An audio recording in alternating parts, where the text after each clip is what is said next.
Pengendalian COVID-19 di Indonesia diklaim membaik dalam berbagai survei. Yang terbaru, Indeks Nikkei Asia menempatkan Indonesia di posisi teratas se-Asia Tenggara dalam pemulihan COVID-19. Indonesia ada di peringkat 54 dengan skor 54,5.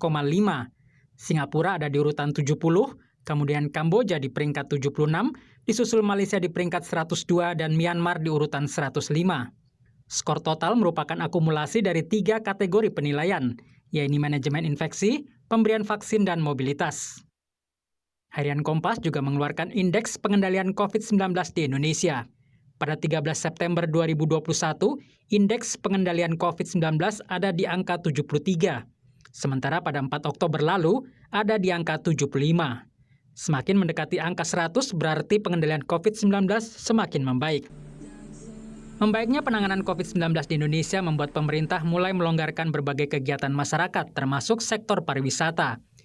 Bandara Ngurah Rai Bali akan dibuka kembali untuk penerbangan internasional mulai 14 Oktober mendatang. Presiden Joko Widodo mengingatkan, meski penerbangan internasional dibuka dan wisatawan mulai berdatangan, COVID-19 tetap harus terkendali. Kita harapkan nantinya setelah tanggal 14 itu dibuka, yang paling penting itu testing dan tracing-nya betul-betul dikerjakan secara maksimal. Pemerintah akan menerapkan sejumlah syarat yang harus dipenuhi para penumpang dari luar negeri, seperti bukti pemesanan hotel untuk proses karantina saat tiba di Indonesia. Setiap penumpang kedatangan internasional harus punya bukti booking hotel untuk karantina minimal 8 hari dengan biaya sendiri.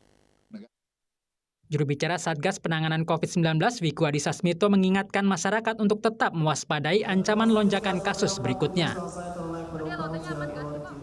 Penurunan ini harus terus dijaga, mengingat dampak dari kenaikan kasus COVID-19, utamanya pada lonjakan kedua, sangat besar.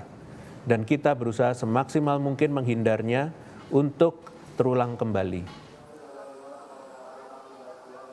Meski situasi penularan COVID-19 membaik, semua pihak jangan lengah, sebab tanpa kewaspadaan, lonjakan kasus COVID-19 bisa kembali terjadi. Tim Liputan Kompas TV. Seiring membaiknya kondisi COVID-19, pemerintah bersiap membuka kembali kunjungan turis asing di Bali. Sudah sesiap apa rencana ini? Kita bahas bersama Menteri Pariwisata dan Ekonomi Kreatif Sandiaga Uno. Bung Sandi, selamat malam. Selamat malam, terima kasih Mbak Sofi. Sehat ya? Kompas TV sudah mengundang kami. Oke, Bung Sandi begini, ini kalau dilihat dari indeks Nikkei Asia ini kan kita harus hati-hati nih. Saat ini kita posisinya baik, masalahnya indeks Nikkei ini diperbarui secara rutin. Pada bulan Juni dan Juli kita sempat tersungkur sangat jauh di bawah begitu. Nah, kalau kemudian dilihat dari indeks rate kematiannya pun dibandingkan dengan negara-negara yang untuk saat ini dalam tanda kutip kita kalahkan, Indonesia juga masih tinggi rate kematiannya dibandingkan misalnya Singapura, dihitung kematian per kapita. Lalu kemudian saat ini pemerintah sudah sangat pede untuk membuka penerbangan asing di Bali. Apa yang menjadi dasar kepercayaan diri pemerintah ini? Pertama-tama kita bersyukur, alhamdulillahirabbil alamin, bahwa kita bisa mengendalikan COVID-19 dan tentunya kita patut berterima kasih, mengapresiasi tim medis, tenaga kesehatan, dan kerja keras dari seluruh pihak termasuk TNI, Polri, masyarakat Indonesia dari Sabang sampai Merauke yang sangat berperan. Kedua, kita tidak boleh jumawa, kita harus tetap mewaspadai gelombang ketiga atau outbreak karena masih ada varian-varian baru atau varian-varian yang oleh Pak Menteri Kesehatan disebut sebagai preman yang kita belum kenali ini akan mampu untuk langsung masuk, serta kalau masyarakat tidak menaati protokol kesehatan, jika vaksinasi kita mengendor, ini ada satu resiko yang harus kita hadapi. Kita akan melakukan ini dengan bertahap dan memulainya secara, kalau kita bilang, baby steps. Jadi secara perlahan, bertahap, incremental, bertingkat dan berkelanjutan. Kita tidak ingin terlalu jumawa dan akhirnya mengakibatkan kita harus menutup kembali. Jadi pembukaan 14 Oktober ini tentunya kita sikapi dengan penuh kewaspadaan. Bung Sandi, begini, ini kan membuka pariwisata untuk lokasi seperti Bali yang memang dibikin untuk sangat tergantung pada pariwisata, itu memang keniscayaan. Tetapi jangan lupa juga untuk hati-hati, karena bagaimanapun COVID-19 itu masih ada. Seperti tadi yang Anda bilang, Pak Menkes saja bilang ada varian-varian preman begitu. Fasilitas atau infrastruktur seperti apa yang sudah disiapkan untuk memastikan bahwa iya wisatawan asing boleh masuk, tapi kemudian tidak ada penularan COVID-19? Ya, tentunya dari awal tahun semenjak saya bertugas, kita melihat peningkatan wisatawan Nusantara yang sedikit menopang nasib dari total 34 juta masyarakat parekraf yang menggantungkan mata pencariannya dari pariwisata dan ekonomi kreatif. Namun tentunya seperti Bali, Batam, dan Bintan sangat bergantung kepada wisatawan mancanegara. Dan Bali merupakan provinsi yang terdampak paling parah, di mana 2 juta masyarakatnya kehilangan pekerjaan atau harus tidak memiliki penghasilan. Nah, uji coba pembukaan Bali ini tentunya kita harus siapkan dengan baik, mulai dari konsep end-to-end CHSE. Jadi dari pertama wisatawan itu turun di Bali, sebelumnya dia harus memastikan bahwa dia tervaksinasi lengkap, mengikuti testing, tracing, dan treatment protokol sebelum berangkat sampai semenjak ketibaan. Setelah itu per hari ini rejim karantina yang disepakati oleh pemerintah adalah 5 hari.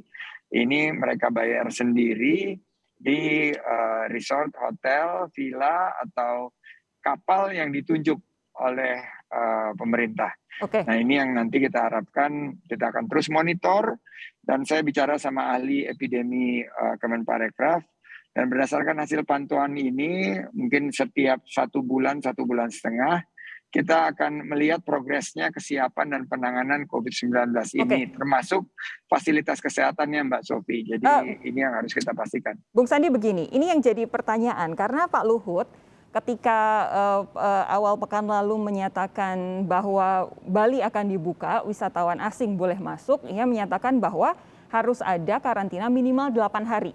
Itu verbatim Pak Luhut. Tapi kemudian pada tanggal 7, Kamis yang lalu, Pak Erlangga Hartarto bilang katanya 5 hari saja. Seperti yang tadi Anda bilang, rezim karantina jadi 5 hari.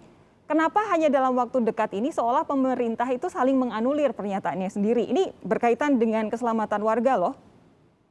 Betul Mbak Sofi, jadi karena kita semua berbasis data, jadi di hari Kamis kami melakukan rapat internal dengan Bapak Presiden dan Bapak Wapres. Data terakhir yang disampaikan oleh Menteri Kesehatan bahwa rata-rata inkubasi dari varian baru maupun varian yang sudah terdeteksi itu antara 3,7 sampai 3,8 hari.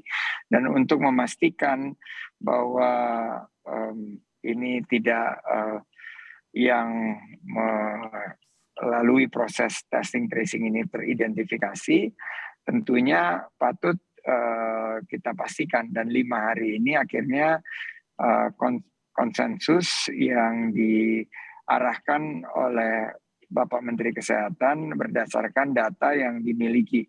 Tentunya dengan memprioritaskan keselamatan dan kesehatan masyarakat. Tapi 5 hari ini apakah sudah berkonsultasi misalnya dengan epidemiolog, dengan pakar kesehatan untuk memastikan betul-betul aman? Iya, sudah Mbak Sofi. Jadi kami melakukannya tentunya berbasis data, dan data-driven policy atau kebijakan berbasis data ini adalah satu keharusan di tengah-tengah pandemi. Karena kami sangat meyakini bahwa data ini yang akan membimbing kita untuk menentukan kebijakan seperti apa. Tidak lagi kita bisa mengambil keputusan yang tidak berbasis data. Dan semuanya berbasis sains. Jadi sudah berulang kali saya sampaikan bahwa keselamatan, kesehatan masyarakat kita itu yang diutamakan. Dan itu non-negotiable. Kita pastikan untuk masyarakat Bali dan wisatawan yang datang itu harus kita utamakan proses kesehatannya. Nah, setelah itu 5 hari ini berdasarkan data yang kita terima bisa berkembang sesuai dengan tentunya data-data terbaru yang akan kita pantau secara berkala. Nah, ini yang menurut saya kita harus betul-betul ini kita dalam era VUCA ini, Mbak Sophie, volatility, uncertainty, complexity, dan ambiguity. Nah, flexibility yang harus kita masukkan secara kalau boleh dibilang sebagai keniscayaan di era pandemi ini yang harus betul-betul dipahami oleh pengambil kebijakan maupun masyarakat, bahwa kebijakan ini akan secara otomatis menyesuaikan dengan keadaan lalu dievaluasi situasi pandemi. Betul. Jadi ini yang tidak boleh kita negosiasi adalah data, sains yang membimbing kita untuk mengambil kebijakan. Oke, yang kami harapkan tentu adalah selain data itu tadi adalah penegakan aturannya, karena beberapa waktu lalu ketika awal-awal kita menutup perbatasan untuk beberapa negara begitu, ada kejadian turis akhirnya bisa keluar dari lokasi karantina sebelum masa karantina berakhir. Tapi begini, Bung Sandi, terakhir pertanyaan untuk Anda. Sudah sesiap apa pemerintah menghadapi revenge travel? Ini kan kalau di Jakarta saja, revenge travelnya ke wilayah-wilayah Jawa Barat. Kita lihat beberapa waktu yang lalu sudah sangat ramai sekali. Kalau kemudian Bali itu dibuka, baik itu untuk wisatawan domestik maupun mancanegara, kira-kira strategi untuk menghadapi revenge travel ini akan seperti apa? Saya baru saja selesai berkegiatan di Yogyakarta dan seputar destinasi super prioritas Borobudur yang juga menunjukkan peningkatan dari kunjungan wisatawan, dan ini harus kita antisipasi dengan sosialisasi dan edukasi terhadap protokol CHSE, Cleanliness, Health, Safety, dan Environmental Sustainability yang terintegrasi dengan aplikasi Peduli Lindungi. Dan saya melihat bahwa ini tanggung jawab kita bersama dan harus kita secara berkala, secara rutin mereview destinasi-destinasi ini, kesiapan mereka. Dan saya yakin bahwa kedisiplinan warga lah dan kemampuan kita untuk seperti Mbak Sophie sampaikan, mengimplementasikan dan memastikan kepatuhan itu yang akan menjadi kunci. Karena kalau kita sendiri tidak patuh, kita sendiri tidak disiplin, ini akan tentunya berpotensi kita harus menghadapi situasi COVID yang memburuk. Nah, ini akan kita hindari. Itu yang menjadi harapan kita. Sedikit lagi Bung Sandi, ini kan ada beberapa negara yang sudah disebut oleh Pak Luhut. Kami juga pasti tahu, ini kan tidak mungkin akan dibuka untuk semuanya. Pasti ada negara-negara yang dipilih lebih dulu. Nah, dari negara-negara pilihan untuk masuk ke Indonesia ini, apakah ada batasan jumlah wisatawan yang boleh masuk sehingga kemudian testing, tracing, dan isolasinya bisa betul-betul terjaga? Ya, pasti ini dibatasi, sangat terbatas di awal, dan setelah review tentunya akan disesuaikan.